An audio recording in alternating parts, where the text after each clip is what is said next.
capítulo 10.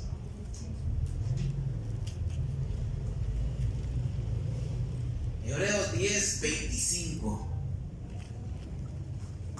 Es un texto conocido por la mayoría, muchas veces predicado. Quizás ya tiene idea de lo que en esta noche voy a predicar, pero vamos a abrir nuestro corazón y vamos a esperar a que Dios hable en nuestra vida, Hebreos 10, 25. La palabra desertar significa abandonar las obligaciones o ideales. Otro significado es separarse o abandonar la causa o apelación. Este es un término que regularmente se usa con los militares, pero también lo podemos aplicar con nosotros también. Ahora, cuando alguien es desertor o abandona, pues no lo hace bajo la emoción del momento, sino que hay una raíz que al final sale a luz, da frutos, si lo quiere llamar así, pero no es de la noche a la mañana, sino que ya viene con el tiempo, viene esa raíz creciendo hasta que brota. Y en lo espiritual también en esta noche quiero hablar acerca de los desertores de la fe. Hay una raíz por la cual muchos han abandonado la fe. Y este es el título del sermón en esta noche, desertores de la fe. Y vamos a leer Hebreos 10, 25. ¿Cuánto lo tienen?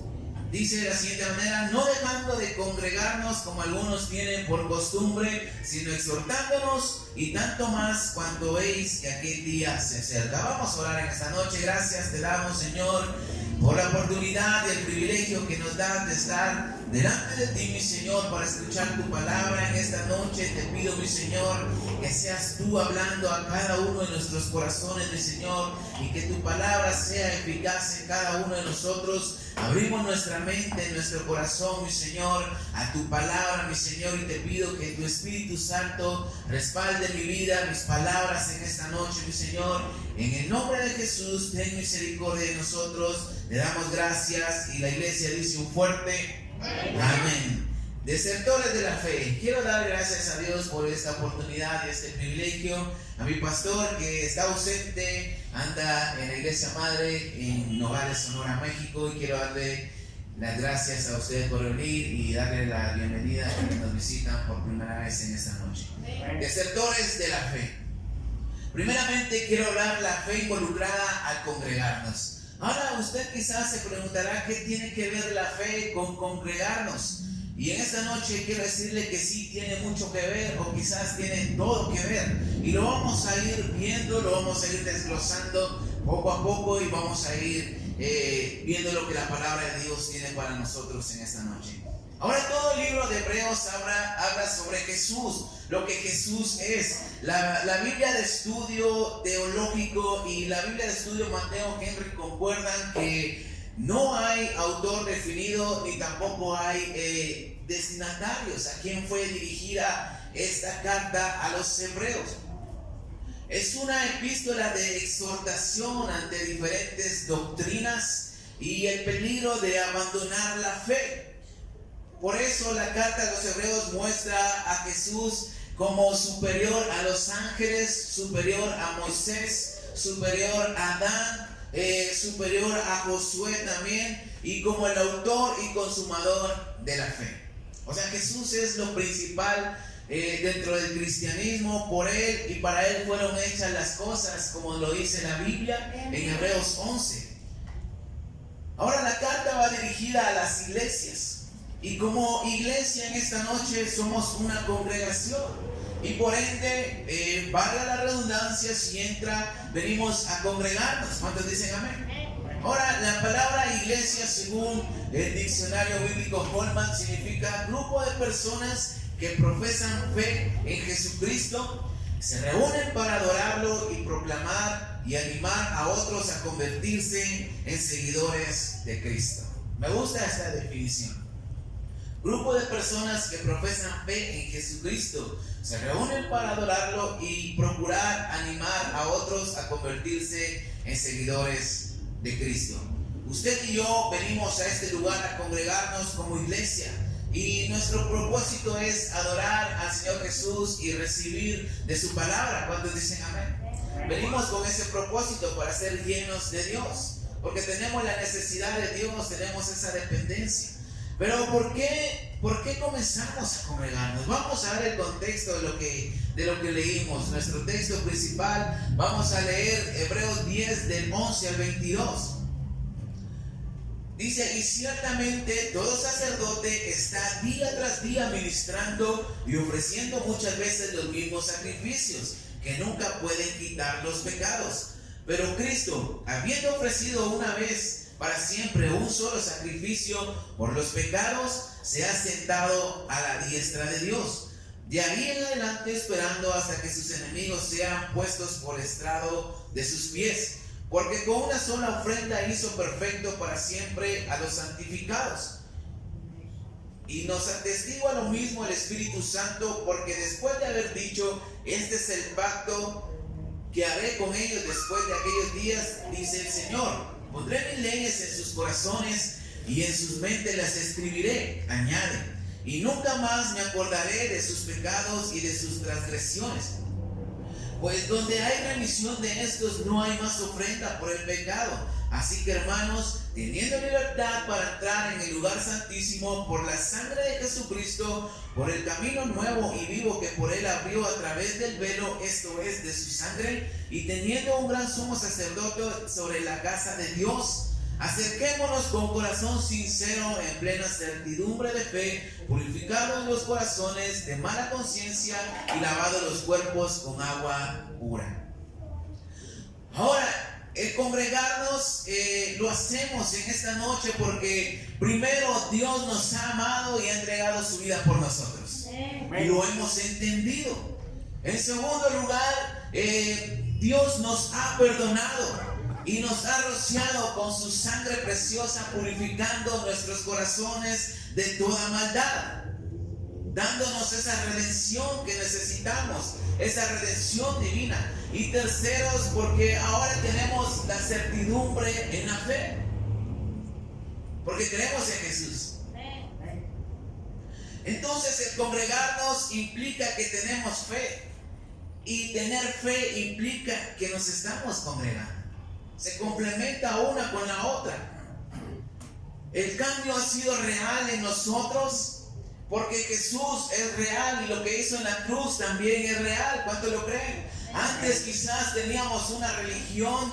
Me acuerdo que antes mis papás de pequeño me llevaban a la iglesia tradicional, a la iglesia católica, y simplemente yo estaba sentado viendo que oraban, rezaban, pero nada cambiaba, porque mi padre siempre fue alcohólico, siempre fue borracho, mi familia vivía en pecado, había amargura, había cierto odio entre nosotros y no había nada de amor a pesar de ir a la iglesia católica. Pero cuando conocimos a Cristo Jesús hubo un cambio verdadero. Nuestra vida dio un giro de 180 porque Jesucristo es real y lo que Él cambia es real. Por eso ahora nos congregamos, porque entendemos que Jesús nos ha amado, nos ha perdonado y ahora tenemos fe por medio de lo que Él ha hecho. La gente de allá afuera, la gente del mundo no se congrega porque no ha recibido un cambio de parte de Jesucristo. No tienen fe en el Señor Jesús. Por eso no han sido perdonados de sus pecados. Por eso es de que no vienen a la iglesia y se congregan, porque no reconocen a Jesucristo como el Hijo de Dios. Ahora el contexto nos dice que ciertamente todo sacerdote está día tras día ministrando y ofreciendo muchas veces los mismos sacrificios que nunca pueden quitar los pecados. Si usted se recordará bien, antes en el templo había un velo o una cortina que dividía el lugar santo del lugar santísimo, donde no teníamos acceso, o donde la gente no tenía acceso. Solamente el sumo sacerdote, cada vez que tocaba, una vez al año, para ir a interceder por el pueblo para que Dios los perdonara. Se ofrecían sacrificios continuos para cubrir solamente el pecado. No para borrar, sino solamente para cubrir. Esto mostraba una acción de parte de las personas porque ellos tenían que pagar, ellos tenían que dar un sacrificio para poder ser perdonados, por decirlo así, para que su culpa fuera cubierta. Habían sacrificios de por medio que a la larga se convertía en una religión. Por eso es de que vemos que los fariseos eran religiosos, porque lo hacían por rutina, lo hacían porque ya estaban acostumbrados a hacerlo así. Quizás no había una fe genuina en ellos. Ahora los israelitas, los judíos o los hebreos lo hacían porque de nacimiento ellos ya venían con este chip en su mente, que tenían que ofrecer sacrificios continuamente, a diferencia de un extranjero que creían en Dios. Era a través de la fe o el temor de Dios. Tenían que dejar atrás su pasado, sus dioses, y creer en el Dios de Israel y apegarse a su ley. Esto era creer. Ahora Jesús lo cambia todo con el nuevo pacto. Ya no demanda sacrificios, ¿cuántos dicen amén? Sino que ahora es por fe, creyendo en Él y aceptándolo en nuestro corazón, creyendo en nuestro corazón y confesando con nuestra boca que Él es el Hijo de Dios y que le ha resucitado de los muertos, como lo dice su palabra. Entonces, mis hermanos, quizás para los hebreos, para los judíos, la fe era algo extraño, era algo difícil. Por eso fue necesario que se escribiera esta carta a los hebreos, para exhortarles y hacerles ver de que sin Jesús, pues ya no éramos nada, ya no eran nada. Por más sacrificios que ofrecieran, ya no servía. Ya no era a través de rituales, ya no era a través de sacrificios, sino que era a través de la fe en el Hijo de Dios. Y ellos se reunían para adorar a Dios. Si venimos a la iglesia o venimos a congregarnos a este lugar, mis hermanos, es por fe, porque creemos en Jesús.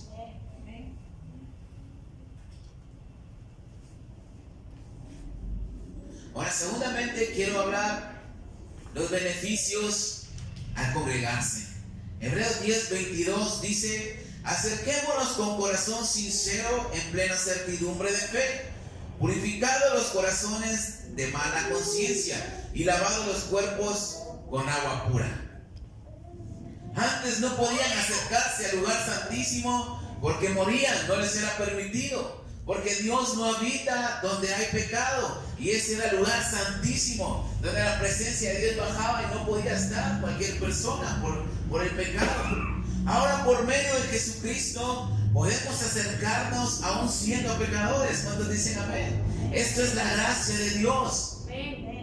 Y la Biblia dice que podemos hacerlo con sinceridad. Entonces, cuando venimos delante de Jesús y nos perdonamos, nos presentamos, lo hacemos con corazón sincero, porque a pesar de que tenemos pecados, tenemos cosas malas que hemos hecho, quizás un mal pasado o una forma de ofender a Dios en nuestra vida, podemos venir delante de Él, aún cargando con todo esto. A Dios no le va a asustar nuestra vida pasada, a Dios no le va a asustar nuestro pecado. Podemos acercarnos con corazón sincero. ¿Cuántos dicen amén? Amén. Lo mismo es para nosotros como cristianos, como iglesia y como congregación. Podemos venir confiadamente, sin miedo. Los cristianos de la iglesia primitiva al final fueron dispersos. Pablo plantó muchas iglesias en diferentes lugares y el evangelio se extendió hasta nuestros días.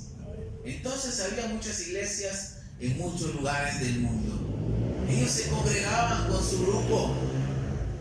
Y esta carta muy posible era para cada uno de ellos, con su fe en Jesucristo. Y el congregarse trae muchos beneficios, así como a ellos les traían en ese tiempo, a nosotros también. Primero, corazones sinceros. Vamos a tener la confianza y la cercanía de venir al Señor, de presentarnos aún siendo pecadores. venir siendo sinceros, abrir nuestro corazón sin temor de que nos vaya a castigar o nos vaya a dar la paga por nuestro pecado, sino que más bien Dios puede perdonarnos. Amén.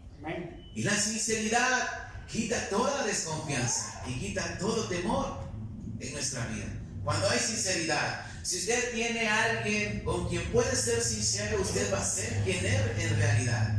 No va a tener miedo de expresarse, no va a tener vergüenza, porque hay sinceridad.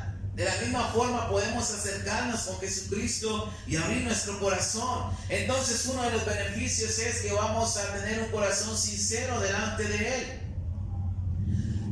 Los judíos tenían miedo de morir por el pecado, porque así lo decía la ley, que el que pecare, que muriera irremisiblemente. Y muchos querían volver a su antigua vida, a su antigua religión, al judaísmo. Volver a ofrecer sacrificios para cubrir sus pecados, porque quizás sus mismos pecados los condenaban. Por eso el escritor de Hebreos dice: acerquémonos con corazón sincero. O sea, no hay problema de venir con nuestros pecados.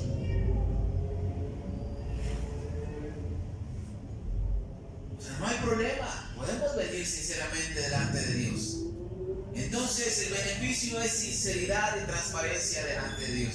Aunque a Dios no lo podemos engañar, pero es muy diferente cuando abrimos nuestro corazón a Él. El segundo beneficio es plena certidumbre de fe, prácticamente certeza en lo que creemos. El versículo 22 dice: acerquémonos con corazón sincero en plena certidumbre de fe. Creemos en un Dios lleno de amor y de misericordia. ¿Cuántos dicen amén? Porque así lo dice su palabra. Salmo 86, 15. Vamos a leerlo. Salmo 86, 15.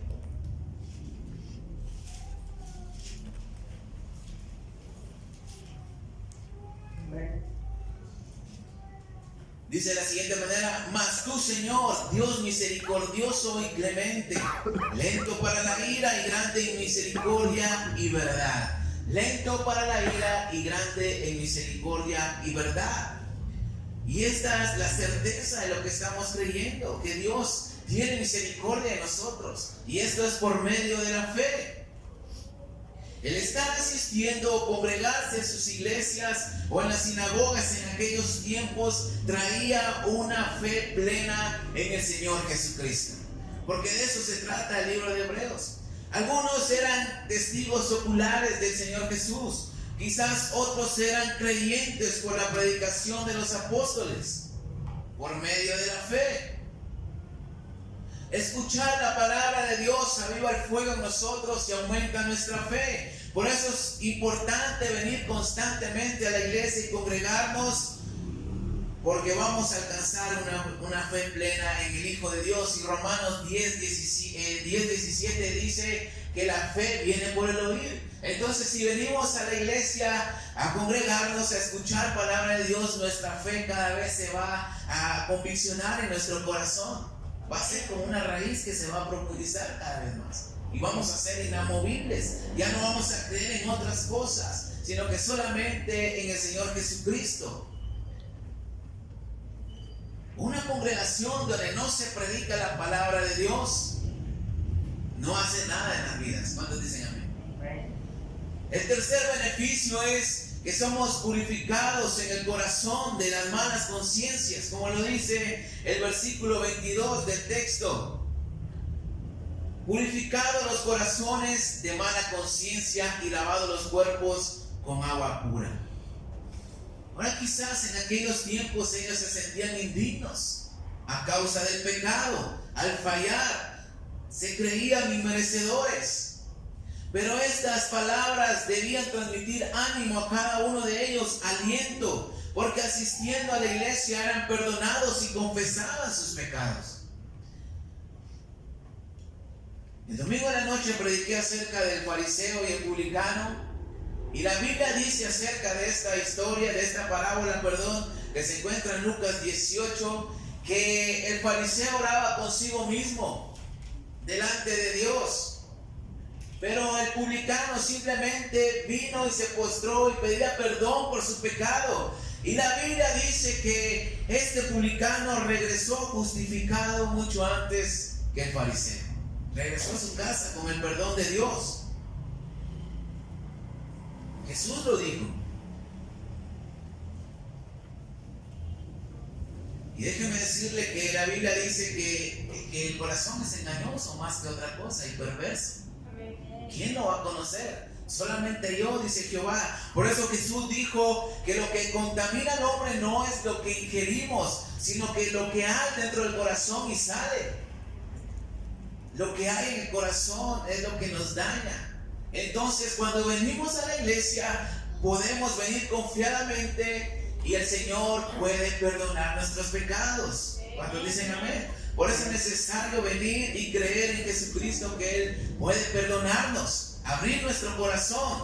Cuando usted está sucio y se baña, se siente rico. ¿Cuántos dicen amén? Se siente fresco, se siente como que uno se renueva. Y así Dios nos purifica nuestros corazones cuando confesamos nuestro pecado. Ahora, esta carta, mis hermanos, fue escrita poniendo a Jesús como lo máximo para nuestra vida, como la puerta al cielo, como el único camino que nos lleva al Padre, porque había un peligro latente y era el de abandonar la fe en el Señor Jesucristo. Hoy en día ese peligro aún sigue siendo latente y está al acecho. Por eso también viene una exhortación. Terceramente quiero hablar una exhortación ante el peligro. Hebreos 10, 23 y 25 al 25. Mantengámonos firmes sin fluctuar la profesión de nuestra esperanza, porque fiel es el que prometió. Y considerémonos unos a otros para estimularnos al amor y a las buenas obras, no dejando de congregarnos como algunos tienen por costumbre, sino exhortándonos, y tanto más cuando veis que aquel día se acerca. Ante las diferentes doctrinas y extrañas, ante las confusiones, ante la fe, las dudas que tenían la gente de este tiempo, algunos ya no asistían a sus congregaciones, ya no estaban yendo a la iglesia, estaban abandonando la fe, estaban desertando. Y la exhortación era a mantenerse firme sin dudar en lo que ellos habían creído y ahora predicaban. Y creían con esperanza. Y las palabras de ánimo vienen de parte de este hombre y dice: Dios es fiel. Y Dios es fiel. ¿Cuánto lo creen? Amén. Si Dios promete algo, lo va a cumplir. Amén. No en nuestro tiempo, sino en el tiempo de Él. Amén. Dios es perfecto. Entonces lo que debemos hacer nosotros es seguir apelando a las promesas de Dios. Seguir firmes, sin dudar, sin fluctuar en lo que hemos creído, en lo que se nos ha predicado, en lo que ahora nosotros guardamos con esperanza. ¿Cuántos dicen amén? Las promesas de Dios. Sin dudar, porque Dios lo va a hacer en su tiempo con cada uno de nosotros. Quizás no vemos respuestas de parte de Dios, quizás hay incertidumbre, quizás hay dudas, pero la palabra de Dios nos exhorta a mantenernos firmes sin dudar. Amén. Otra exhortación es que nos consideremos unos a otros para estimularnos al amor y a las buenas obras. La palabra considerémonos en hebreo se dice katanoeo y significa observar completamente.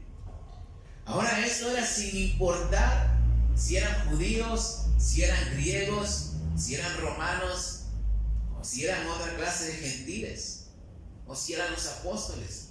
Tenían que ser buena onda entre ellos. Tenían que exhortarse los unos a los otros, ayudarse. Y lo mismo debemos hacer nosotros. No viendo dónde nos conviene hacer una amistad, dónde no rechazando a nadie, sino que, como dice la palabra, observar completamente, o sea, considerándonos todos, porque estamos en el mismo camino. ¿Cuántos dicen amén? Todos somos vulnerables, todos tenemos los mismos sentimientos, las mismas pasiones, quizás tenemos las mismas necesidades y vamos juntos hacia la patria celestial. Hemos creído en Jesús, somos una iglesia y por lo tanto debemos exhortarnos, debemos animarnos los unos a los otros, ayudarnos. Esto nos va a mover a llevarnos amor unos a otros, a hacer buena onda y a llevar buenas obras a los que necesitan. Esta es la otra exhortación. No dejando de congregarnos. Y me gusta porque el escritor se incluye. No dejando de congregarnos. O sea, no dice, no dejen de congregarse ustedes, sino que él dice, no dejando de congregarnos. Se incluye dentro de la palabra. Y no dejando de congregarnos, en griego es enclataleipo. Enclataleipo es. Significa dejar atrás en algún lugar. Cuando se dice en el buen sentido. Pero en el mal sentido es desertar, desamparar. Esto es dejar de congregarse. Muchos ya habían desertado, abandonado la fe, ya no se congregaban, no había sinceridad en sus corazones, no había confianza, ya no podían pedir perdón por sus pecados, no tenían compañerismo, cayeron en el peligro latente. Y esto es abandonar la fe. Entonces, tiene mucho que ver el congregarnos con la fe en Jesús. El diccionario bíblico Holman describe la fe de varias formas, y lo voy a leer. Fe. Dice que solamente una persona que tiene fe puede llamarse cristiana. Solamente una persona que tiene fe puede llamarse cristiana. Fe es la aceptación del señorío de Cristo. Fe es una relación personal con Dios. Fe es la eliminación del pecado, también como el abandonar a otros dioses. Fe es creer en Jesús. Fe en el Antiguo Testamento se consideraba el temor de Dios. Fe está relacionada con la salvación.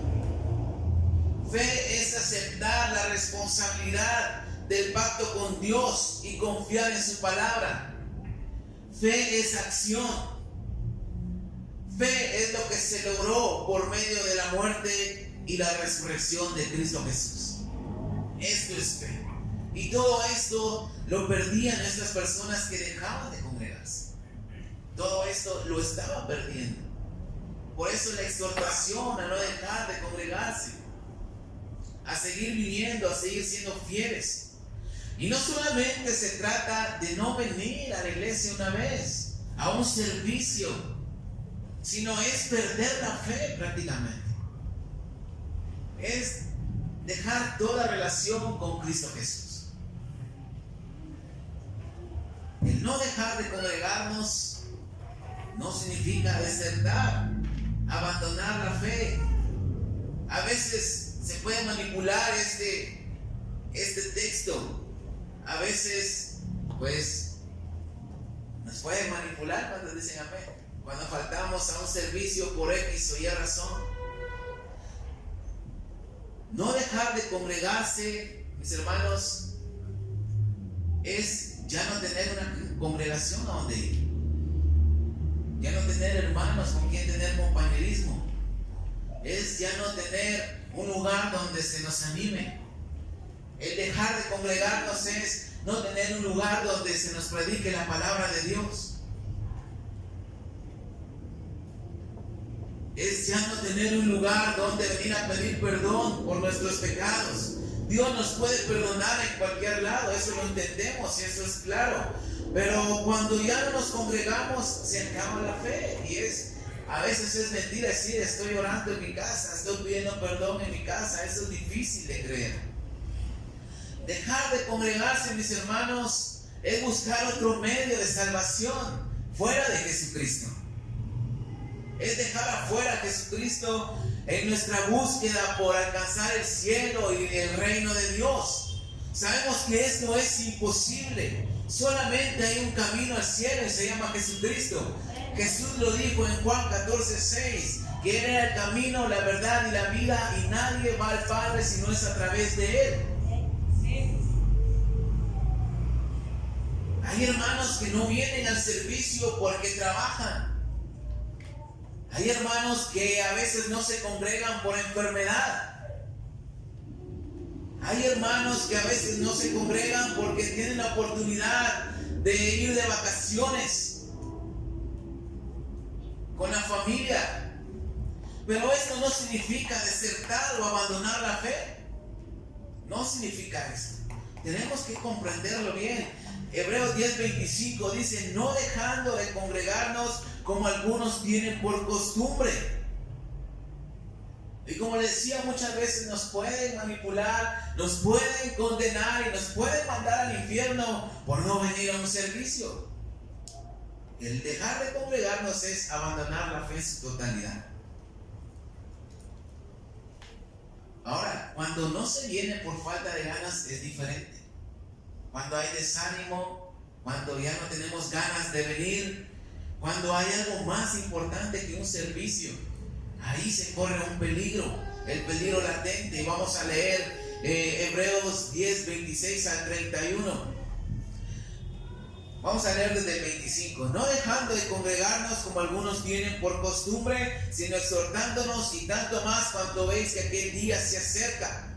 Porque si pecáramos voluntariamente después de haber recibido el conocimiento de la verdad, ya no hay más sacrificio por los pecados, sino una horrenda expectación de juicio y de hervor de fuego que ha de devorar a los adversarios. El que viola la ley de Moisés por el testimonio de 2 o 3 testigos muere irremisiblemente. ¿Cuánto más castigo pensáis que merece el que pisoteare al Hijo de Dios y tuviere por inmunda la sangre del pacto, el cual fue santificado, hiciere afrenta al Espíritu de gracia? Pues conocemos al que dijo: mía la venganza, yo daré el pago, dice el Señor. Y otra vez, el Señor juzgará a su pueblo. Horrenda cosa es caer en manos del Dios vivo. Ahora, esto quizás antes lo podíamos separar, pero no se puede separar. Porque no solamente decir ya no voy a ir a la iglesia porque tengo ganas, porque estoy en desánimo, porque nadie me comprende, porque ahí no hay amor en esa iglesia, porque no me saludan. Cuando empezamos a dejar de venir a la iglesia, vamos apagando esa fe.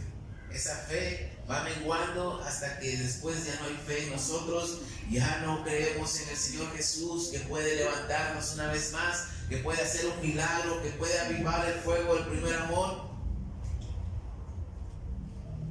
Entonces, mis hermanos, el congregarse tiene todo que ver con la fe. Después el capítulo 11 habla de la fe, un capítulo entero dedicado a la fe, a los héroes de la fe, y esto es como estímulo para seguir creyendo en el Señor Jesucristo y en lo que podemos alcanzar y seguir congregándonos. Ahora, para terminar, como conclusión, cuando nos congregamos demostramos que somos cristianos. No importa si somos cristianos de años, cristianos que llevan poco tiempo, o somos nuevos conversos. O sea, el venir a la iglesia significa que necesitamos de Jesús, significa que estamos creyendo en Jesús y que nuestra fe está puesta en Jesús. Amén. Ahora hay mucha gente que dice que no es necesario venir a la iglesia, que no es necesario congregarse. Y esta gente, le puedo decir que no sabe ni siquiera lo que él está diciendo. O sea, no tiene el entendimiento claro. Y en esta noche, mis hermanos, le animo a que siga estudiando la Biblia, la palabra de Dios, porque esto trae claridad a nuestras vidas. A veces podemos malentender un texto, quizás un sermón, pero la palabra de Dios trae claridad. La Biblia dice que es por el oír que viene la fe hacia el Señor Jesucristo. Por eso es que venimos a la iglesia a escuchar palabra de Dios continuamente. Venimos a la iglesia porque no solamente se trata de venir cuando podamos, cuando querramos, sino que cada vez que tengamos la oportunidad de venir a la iglesia, esto nos va a beneficiar porque nos vamos a animar unos a otros, vamos a entrar en compañerismo todos, vamos a tener ese amor fraternal, vamos a exhortarnos, como dice la Biblia, más viendo que se acerca aquel día. Y Dios nos va a perdonar de nuestros pecados, Dios nos va a restaurar, nos va a limpiar y va a haber sinceridad en nuestra relación con Dios. ¿Cuántos dicen amén? O sea que congregarse, mis hermanos, no es solo venir a la iglesia, cantar unos coritos, dar 5 quetzales de ofrenda, dijo el pastor, escuchar un sermón de 40 minutos aproximado e irnos a la casa. El congregarnos, mis hermanos, es comunión con Dios a través de la fe. Entonces el congregarse significa que tenemos fe. Si no nos congregamos, entonces hay un problema, hay un peligro. Por eso la exhortación de Hebreos 10:25, no dejando de congregarnos, porque hay un peligro, mis hermanos. No solo es dejar de venir a la iglesia, sino que hay un abandono y podemos desertar en la fe. Denle un fuerte aplauso a Cristo Jesús.